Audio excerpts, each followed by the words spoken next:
out. I'm here on a beautiful day at my lovely Cambridgeshire little water, and apologies I'm not in the carpiest attire.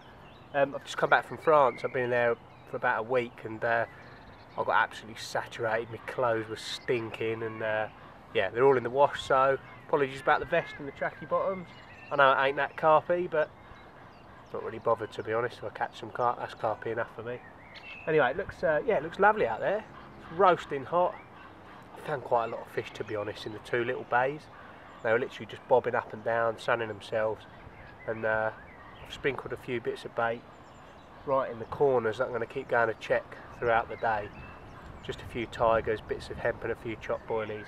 But my base camp, they're not going to stay in the bays at night. I just know it. They, you know, in the summertime and in the spring, they spend a lot of time in there just sunning themselves, basically, just bobbing about in the heat.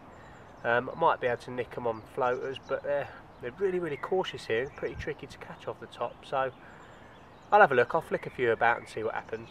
But I'm going to plot up here because I know it's a good interception point in between the two islands there. At night time, they quite often, you know, get out of the bays and up for a feed and start moving quite a lot more. So that's what I'm going to do. I'm going to do a little bit of just moving about today, a bit of stalking, see if I can nick one in the daytime, and then at night I'm going to put a bit of bait out, and hopefully that'll attract them to the area.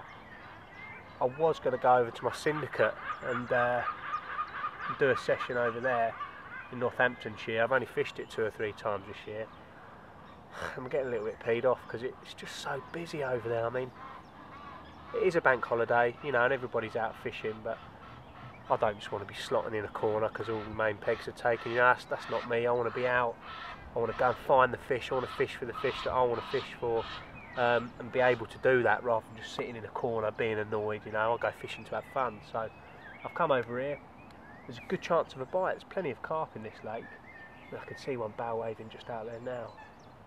You know, there's a good 80 fish in this lake, and there's some real good ones as well, up to 38, 39 pound, and an elusive mirror as well that I'm told is in here. So you never know. Hopefully I'll get a bite, and it's a good average stamp as well. You know, their majority are over 20 pound, and they're real old battle axes, and it's just a cracking venue. So yeah, I'm going to do today and tonight, and hopefully I'm going to catch something. I'll let you know if I do. I've just wandered round to the bay, and it looked really disturbed. There were like leaves floating on the bottom, floating up off the bottom even, and the water looked really coloured, and just sat there and froze for a moment. Just noticed a big common come in. He dipped right up on the spot and just started to feed. His little tail was wafting in the air. He looked really happy feeding on those hemp and tigers. So I'm going to have to go and get a rig. I threw like 5 grains of hemp in there just to almost, not to spook him, but I wanted him out of the area until it's just going to give me a little bit of time to lower the rig in place. So rather than spooking him with me or dropping a lead on his head, just put a few grains of hemp in, and it didn't spook him, but as it just flattered down, he just thought, oh, I better just move out for a minute. And oh, I've just seen some bubbles come off the spot as well. I'm really tucked down here behind the reeds, so they can't see me, even in my bright white top.